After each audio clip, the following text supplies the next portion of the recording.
देखिए, क्लास 12वीं का जो अकाउंटेंसी है, जिसमें भाग बी है कंपनी, है ना। और कंपनी भाग में आज जो है हम पढ़ेंगे अंश एवं ऋण पत्र में अंतर।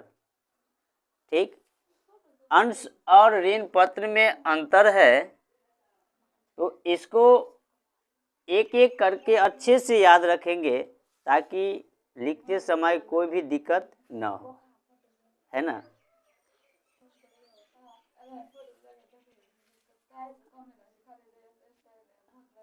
अंश एवं ऋण पत्र में अंतर जो है ये 5 नंबर का पूछा जाता है, और 5 नंबर में जो कम से कम 7-8 पॉइंट लिखेंगे तब जाके अच्छे से नंबर मिलेगा, है ना। एक एक करके ध्यान से देखते हैं ताकि कभी भी लिखते समय कभी भी जो है हाथ रुकना नहीं चाहिए। ठीक, एक एक पॉइंट को जानते हैं। देखिए, अंश में क्या है और ऋण पत्र में क्या है।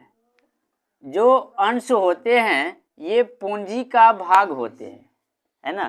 कंपनी का जो पूंजी है उसका भाग होता है अंश, और ऋण पत्र जो होता है वो कंपनी का ऋण होता है ना।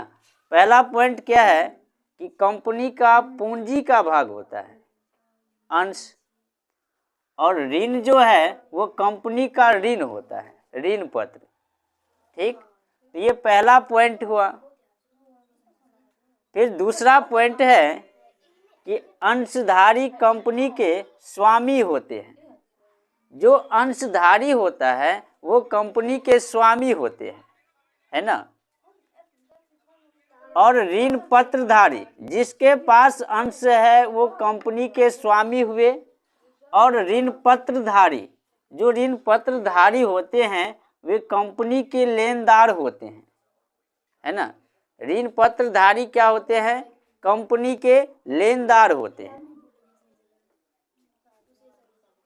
अगला तीसरा पॉइंट है कि इससे आय अनिश्चित रहती है। पूंजी से जो होती है वो आय अनिश्चित रहती है ना। और ऋण पत्र से यानी इससे आय जो है निश्चित रहती है। ऋण पत्र से क्या रहेगा? आय निश्चित रहता है, और पूंजी से आय जो है अनिश्चित रहता है। चौथा पॉइंट, अंश जो है यह 2 प्रकार के होते हैं। ठीक, और जो है ऋण पत्र यह अनेक प्रकार के होते हैं। ऋण पत्र अनेक प्रकार के होते हैं और अंश 2 प्रकार के होते हैं।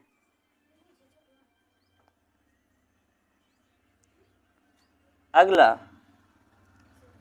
5वां है, इन्हें प्रबंध के अधिकार होते हैं, है ना। अंश का जो है प्रबंध के सभी अधिकार होते हैं, और इसमें 5वां पॉइंट है ऋण पत्र में इन्हें प्रबंध के अधिकार नहीं होते हैं। अंश में प्रबंध के अधिकार होगा और ऋण पत्र में क्या होगा? प्रबंध के अधिकार नहीं होगा। छठा है कि अंश पर लाभांश दिया जाता है। जब लाभ होता है कंपनी का तो अंश पे लाभांश दिया जाएगा, है ना। लाभ का कुछ अंश दिया जाएगा। लेकिन ऋण पत्र पर ब्याज दिया जाता है ना।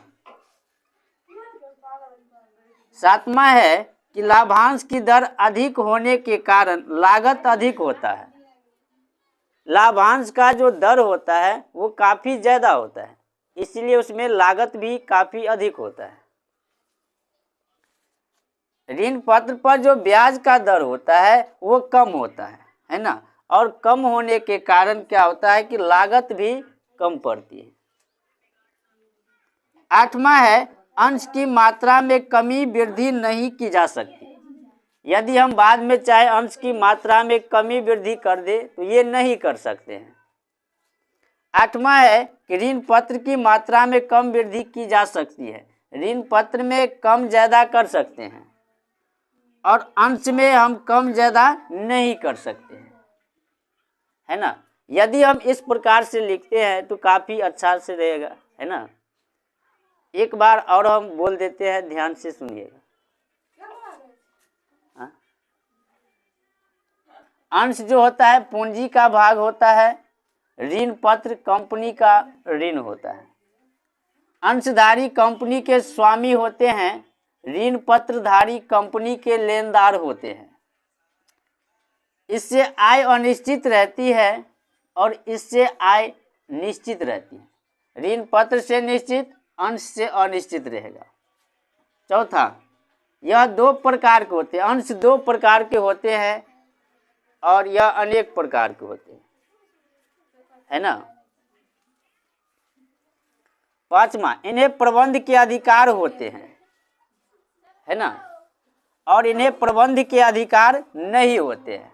अंश पर लाभांश दिया जाता है, ऋण पत्र पर ब्याज दिया जाता है ना।